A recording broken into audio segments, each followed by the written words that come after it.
Um pouco antes de passar pelos maiores sofrimentos que uma pessoa já passou, Jesus enviou os seus discípulos, deu as últimas instruções a seus discípulos, encaminhando-os para pregar o seu ensinamento de amor.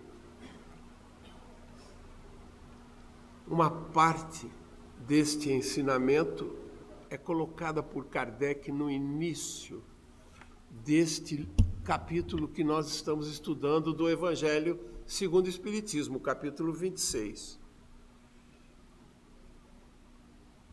Então é Jesus, tal como nos conta o evangelista Mateus, falando com os seus discípulos, dizendo assim: restituí a saúde aos doentes, ressuscitai os mortos, curai os leprosos, expulsai os demônios, dai gratuitamente o que gratuitamente haveis recebido, que é exatamente o título que o Kardec deu ao capítulo 26 do Evangelho segundo o Espiritismo.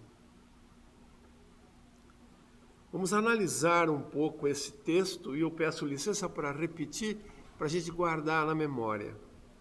Restituí a saúde aos doentes, ressuscitai os mortos, curai os leprosos, expulsai os demônios, dai gratuitamente o que gratuitamente haveis recebido.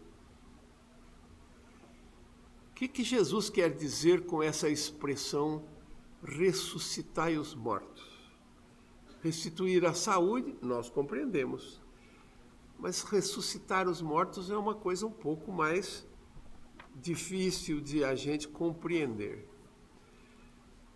E a doutrina espírita nos explica, com o auxílio tanto de Kardec nesse capítulo, como no auxílio de uma mensagem de Emmanuel, o mentor espiritual de Chico Xavier, que na mensagem 143 do livro Fonte Viva, mensagem que chama Acorda e Ajuda, Emmanuel nos dá uma diferença, explica claramente a diferença entre as palavras morto e cadáver.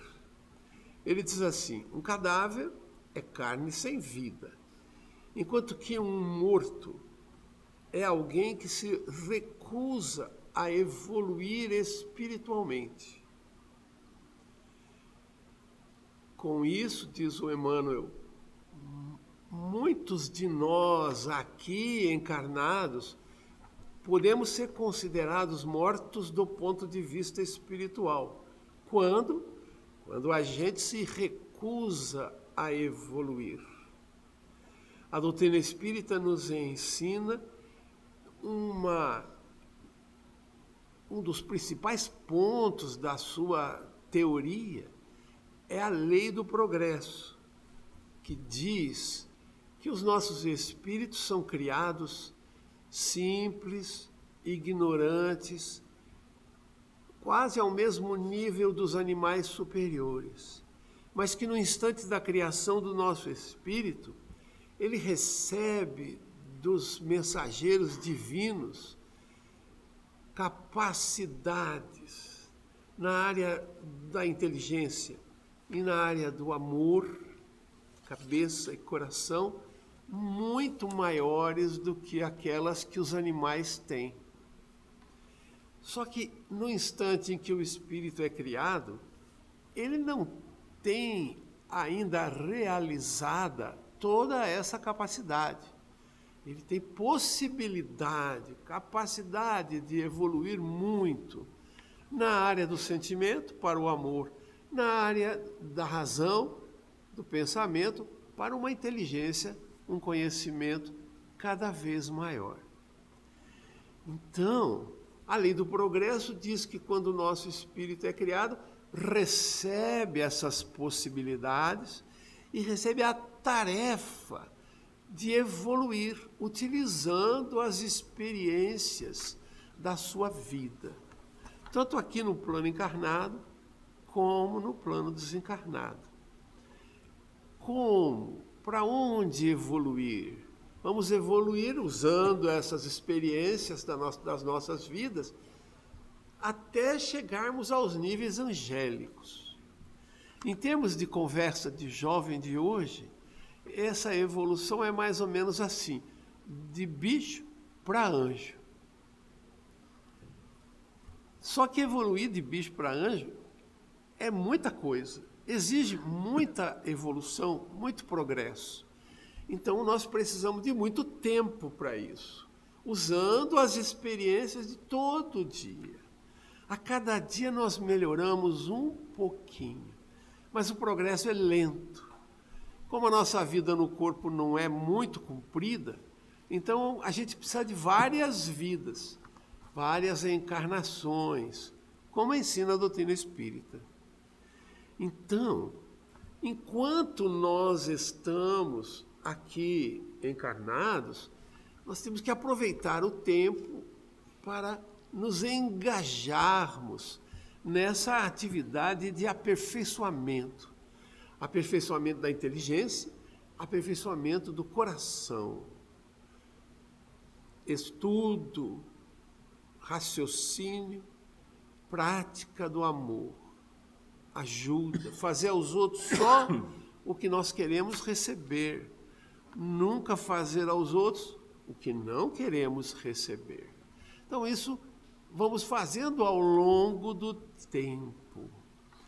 E quando o nosso espírito é criado, além dessa potencialidade, dessa capacidade de evoluir na inteligência e no coração, nós recebemos uma terceira coisa, que é o livre-arbítrio. A capacidade de, perante uma situação, tomar decisões. Que caminhos escolher? Só que, às vezes, a gente escolhe maus caminhos. A gente toma más decisões. Por quê? Como que a gente sabe que elas são más? Porque eles contrariam o caminho do amor, contrariam o caminho do desenvolvimento intelectual. Não são boas. A doutrina espírita nos ensina que nós temos que batalhar para ir evoluindo continuadamente, aproveitando o tempo que nós temos. E o Emmanuel diz assim: um morto é alguém que se recusa a evoluir, encerrando-se nas paredes da própria mente, cristalizada no crime, no egoísmo, no orgulho, na vaidade, no ódio ou no desejo de vingança. Todos esses maus sentimentos, muitos de nós ainda praticamos. E alguns desses maus sentimentos a gente faz assim meio sem querer, mas muitos deles a gente faz de caso pensado, quer dizer, utilizando o livre-arbítrio. E esse é o conceito de violação da lei divina, que o povo popularmente chama de pecado. Um pecado é algo que a gente decidiu que vai fazer, mesmo sabendo que é contra a lei de Deus. Aí o Emmanuel diz assim: aí a gente morre espiritualmente, mesmo estando vivo na carne.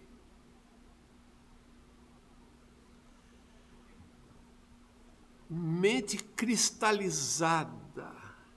Mente cristalizada é um termo muito usado na doutrina espírita para se referir à fixação mental. O que é uma fixação mental? Popularmente também chamado de ideia fixa. O fulano, olha, está com uma ideia fixa, só pensa em vingança, não pensa em mais nada. Foi ofendido e agora só está pensando em vingança. A mente está cristalizada. Eu gosto de usar a palavra remoer. Remoer é a gente trazer lá de dentro aquele sentimento, aquele pensamento e carregar com energia e repetir e trazer mais uma vez, mais uma vez, mais uma vez. Cristaliza, quer dizer, só pensa naquilo, só sente aquilo. O grande problema que existe é que nós vamos nos tornando escravos daquele sentimento, daquela decisão, daquele pensamento. E aí não conseguimos depois nos libertar. Estamos mortos para o progresso espiritual, diz o Emmanuel. E ele continua, assim, a frase de Jesus, ressuscitai os mortos, deve ser entendida como ajudai aqueles que se recusam a evoluir para que reformulem suas posições perante a vida espiritual, buscando o caminho da luz, o caminho do amor, vencendo os maus sentimentos, vencendo as más inclinações, aquelas de egoísmo, de orgulho, de vaidade, de ódio, de vingança e muito mais. Na mensagem, acendamos a luz da vida, capítulo 18 do livro Servidores do Além, o mesmo Espírito Emmanuel nos dá mais detalhes. Ressuscitai os mortos, disse o Senhor. Mas, se é verdade que não podemos ordenar a um cadáver que se levante, é justo tentarmos reavivar aqueles que nos acompanham encarnados. Os verdadeiros mortos estão sepultados na carne terrestre, diz o Emmanuel. E ele continua, alguns permanecem no inferno do remorso ou do sofrimento criados por eles mesmos. Outros jazem no purgatório da aflição.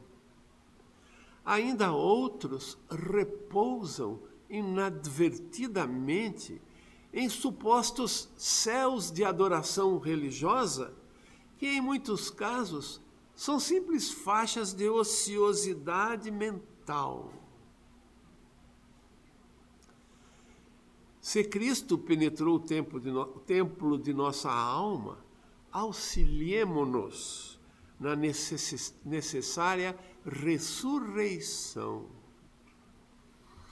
Acendamos a luz da vida, trabalhando no bem, na boa vontade para com os semelhantes. De vez que somente irradiando a luz do amor infinito, conseguiremos aniquilar e vencer na terra as densas trevas da morte espiritual.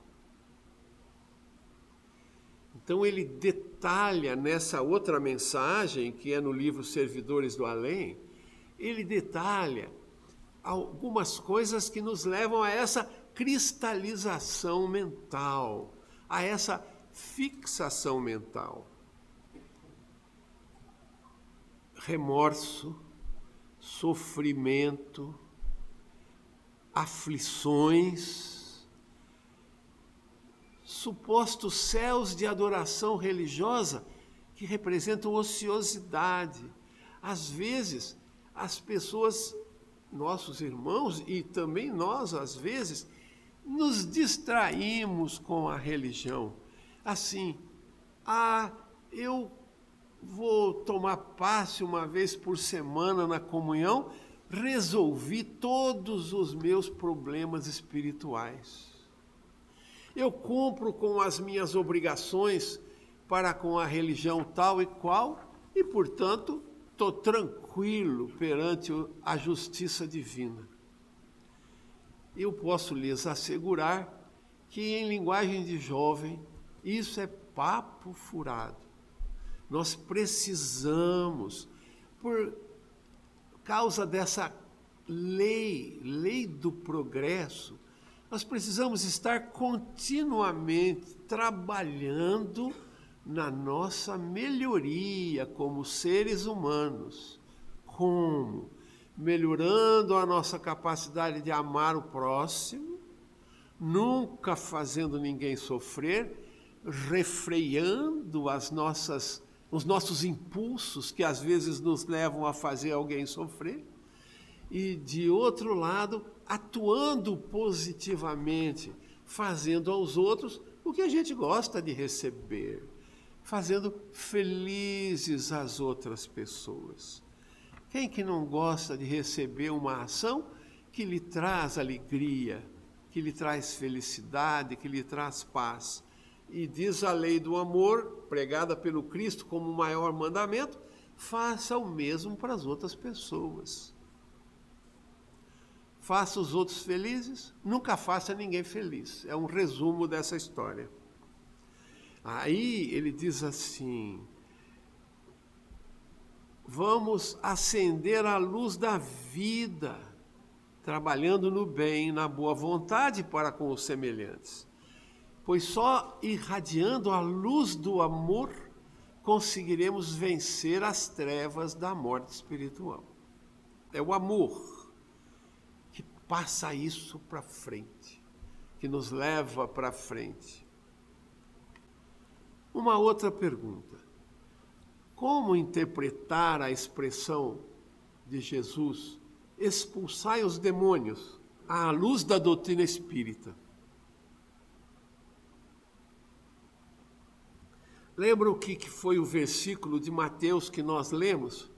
Restituir a saúde aos doentes, ressuscitai os mortos em espírito, curai os leprosos, expulsai os demônios.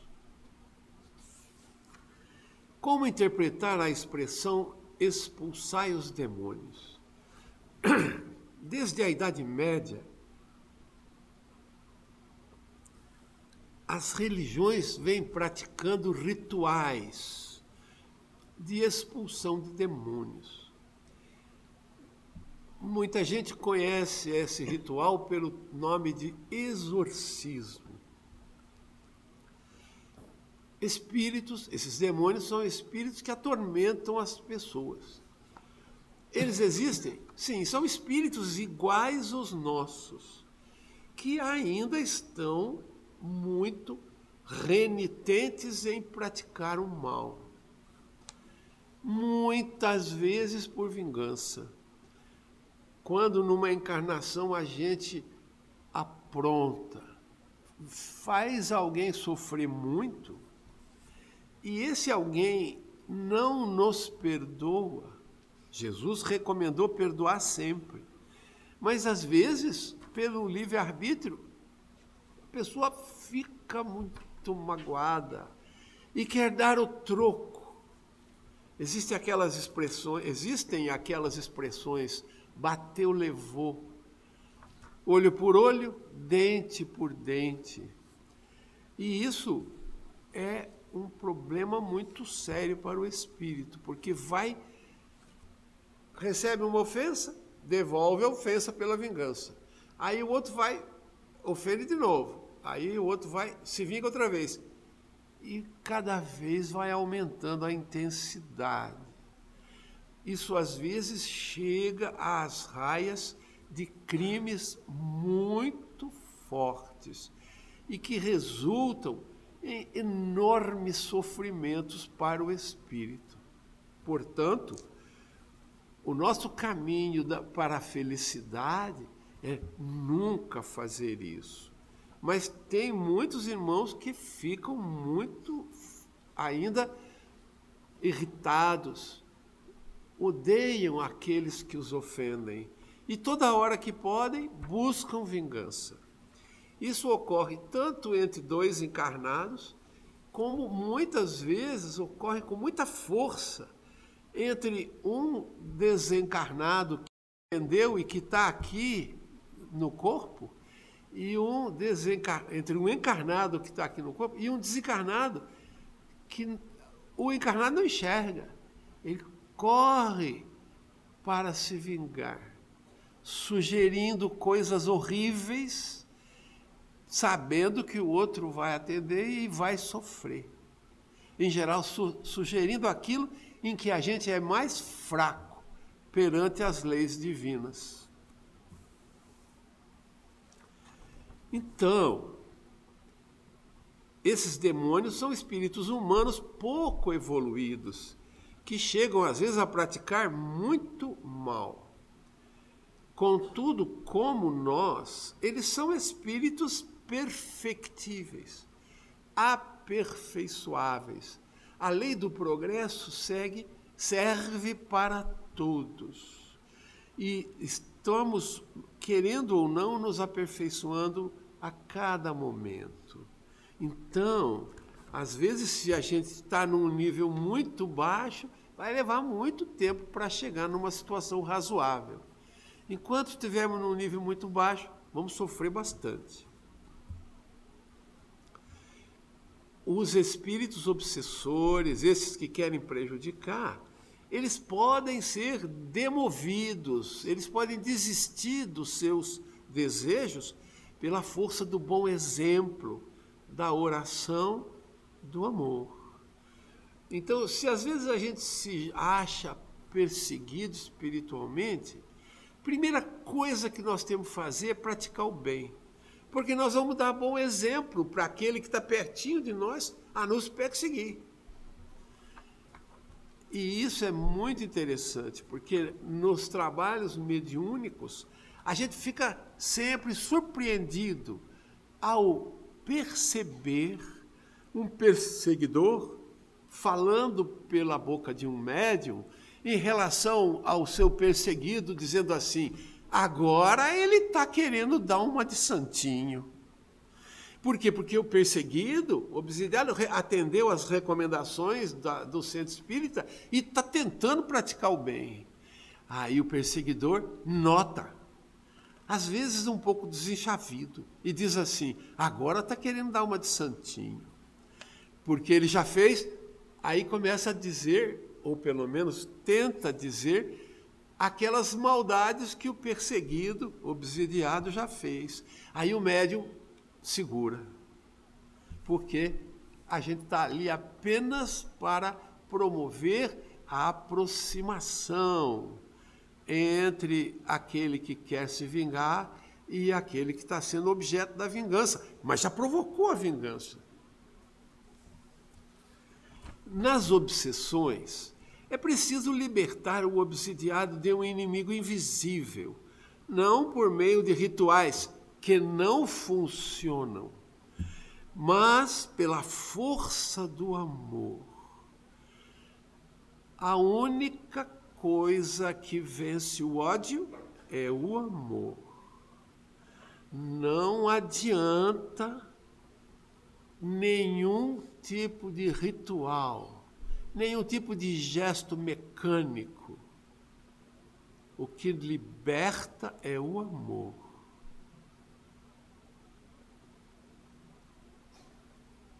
Ambos, aquele que perturba e o perturbado, precisam de amparo.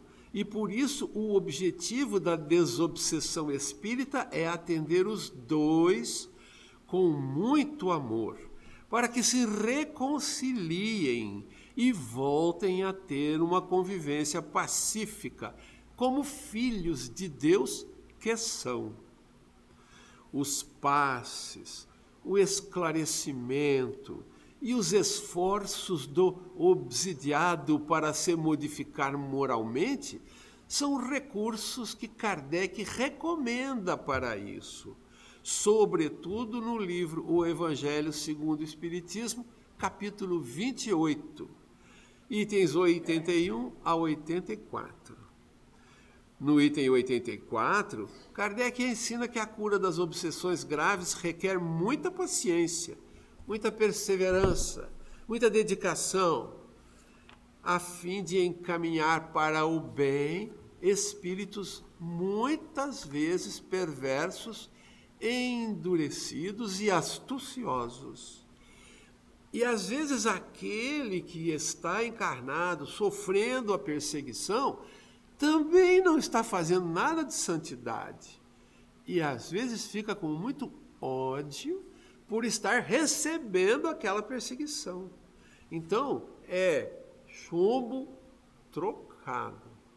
Qual que é a nossa posição como espíritas?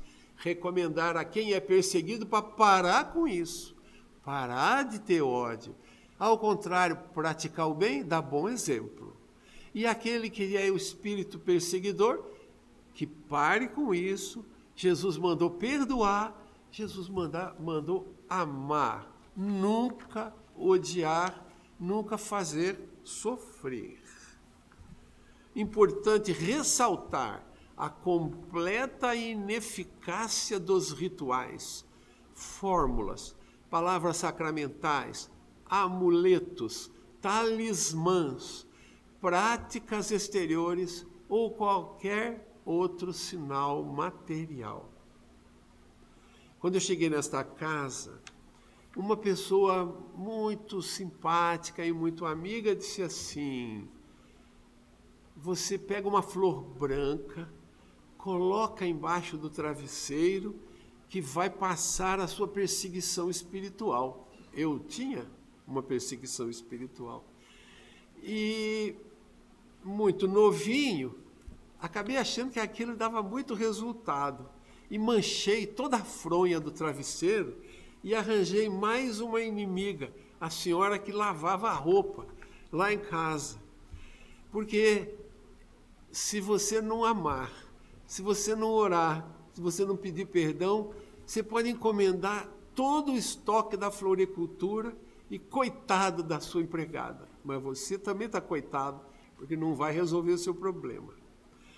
Em suma, a desobsessão espírita é uma ação de amor para com o perseguido e para com o perseguidor, em que não se expulsa um espírito, mas se promove a reconciliação de antigos adversários pela força do amor. Mas então, por que Jesus falou expulsai os espíritos? Porque esse era o uso daquela ocasião. Mas certamente ele tem exatamente esta ideia. Desobsessão é algo que só se consegue pelo amor. E ele foi que veio nos ensinar a força do amor. Questão 3. Como interpretar à luz da doutrina espírita a expressão dai gratuitamente o que gratuitamente haveis recebido? Nesta frase, Jesus recomenda aos seus discípulos e a todos aqueles que vêm depois, tentando ajudar o próximo, que não cobrem pelas ações da religião. Deus está lhe dando de presente alguma coisa, a oportunidade de você aplicar um passe, a oportunidade de você fazer uma oração em favor de alguém. Não cobre. Você não é intermediário, porque não é você que vai fazer o bem. Quem vai fazer bem é o Pai Celestial. Então, você não pode ser um intermediário que cobre as graças de Deus, porque Deus não as cobra. Este é o ponto. Nem os médiuns, nem aqueles que fazem as orações, os médiuns que trazem a comunicação dos bons espíritos para nos ajudar, não podem cobrar. Ah, mas o que acontece se eu sou médium e a pessoa vem e diz assim: olha, se você desligar minha mediunidade, te pago R$1 milhão. Vocês podem dar risada, mas a gente recebe essas propostas. Sabe por quê? Porque uma pessoa que está com uma mediunidade descontrolada sofre muito, fica desesperada para se libertar daquilo. E aí vê assim: olha, será que você não sabe o botãozinho que eu tenho aqui do lado e você desliga a minha mediunidade? Eu pago quanto você quiser. E qual é a resposta do espírita? Ele diz duas coisas. Em primeiro lugar, não existe tal botãozinho. A mediunidade, quando vem para você, é para levar você a refletir sobre as realidades espirituais e a fazer o bem para muita gente usando a capacidade de se comunicar entre os dois planos. Então não existe esse botão. Segundo, se existisse, eu jamais poderia mexer nele e cobrar. Então essa é a ideia. Não se pode vender palavras, recomendações dos espíritos que querem ajudar as pessoas. E quando um médium começa a cobrar, o que acontece com ele? Os bons espíritos se afastam imediatamente, tiram o time. Por quê? Porque Jesus recomendou: dai de graça o que você recebeu de graça. Não tem nenhum espírito cobrando de uma pessoa: olha, agora eu vou aumentar a sua mediunidade, você vai ser capaz de mais fenômenos de comunicação entre os dois planos. O que diz o bom espírito? Você tem uma tarefa, nós vamos ajudar você a cumprir a sua tarefa, aumentando a sua sensibilidade mediúnica. Use isso para o bem. Aí depois diz assim: não cobre. Não caia na tentação de cobrar. Jesus, no capítulo 23 de Mateus, capítulo 12 de Marcos e capítulo 20 de Lucas, 3 evangelistas registraram este ensinamento de Jesus. Ele falou assim: tende cuidado com os espíritas. Tende cuidado com os escribas, que eram um dos tipos de pessoa que trabalhavam na religião naquela época. Tende cuidado com os escribas, que a pretexto de extensas preces devoram as casas das viúvas. Jesus os alertou, no mesmo momento que ele falou: dai de graça. O que ele quer dizer com isso? Quer dizer que a gente tem que tomar cuidado com todo religioso que cobra pelas preces que faz, com todo médium que cobra pelas comunicações que obtém. Ah, mas e o Chico Xavier? Eu comprei um livro dele, paguei R$30 pelo livro. Foi o Chico que recebeu esse dinheiro? A resposta: não. O Chico Xavier psicografou mais de 400 livros. E todos eles, ele fez a mesma coisa. Doou a receita pela venda do livro para uma instituição de caridade. Para uma instituição dedicada à disseminação do bem. Deus não vende os benefícios que concede, nem delega a intermediários o direito de estabelecer preço para a sua justiça e para a sua misericórdia. Kardec que escreveu isso. Ainda no capítulo 26, o Kardec transcreve uma mensagem de Mateus em que, descrevendo um momento em que Jesus entrou no templo de Jerusalém e lá tinha uma porção de gente fazendo comércio. Eu não sei se vocês sabem como é que funcionava o templo de Jerusalém. Havia sacrifícios. Os sacerdotes matavam animais, os queimavam, com a ideia de que aquele sacrifício era agradável a Jeová, o Deus deles. E o comércio dos animais para o sacrifício era feito no próprio templo, em que os vendedores vinham, vendia os animais e pagava uma taxa de comércio para o templo. Isso era uma coisa que não era considerada por Jesus legal. Estavam fazendo comércio na casa de oração. E ainda mais, só era aceita a moeda local. Se vinha um estrangeiro, o estrangeiro era muito pertinho, visitavam muito Jerusalém, tinha que trocar a moeda. E no câmbio, os sacerdotes também ganhavam alguma coisa. Então Jesus ficou muito bravo. Ele dizia assim: a casa de Deus deve ser uma casa de oração, e vós fizestes dela um covil de ladrões. Deus não vende sua bênção, nem seu perdão, nem a entrada no reino dos céus.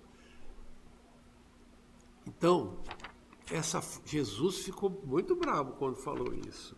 E até hoje, a gente vê esse tipo de comportamento sendo praticado. E devemos ter muito cuidado em não participar disso. Ah, mas como nós vamos fazer numa casa igual à comunhão, em que a gente vem aqui, 200 pessoas, tem que pagar a energia, tem que pagar o microfone, a água que nós usamos nos banheiros, enfim, tem uma série de despesas de manutenção. A gente não pode contribuir? Claro que pode. Mas, aqui na comunhão, essa contribuição é voluntária. Todos podemos contribuir para com as despesas da casa que nos acolhe. Aliás, é até razoável a gente fazer isso.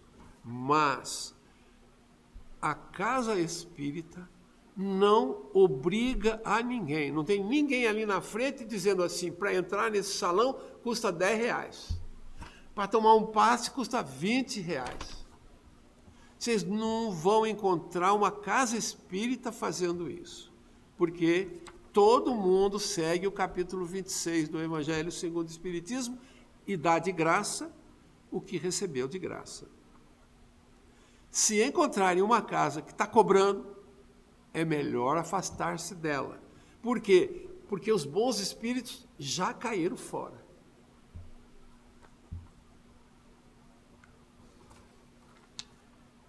Então, como conclusão, eu queria lhes falar o seguinte: todos aqueles que querem seguir a Jesus conseguem receber o dom de reduzir o sofrimento.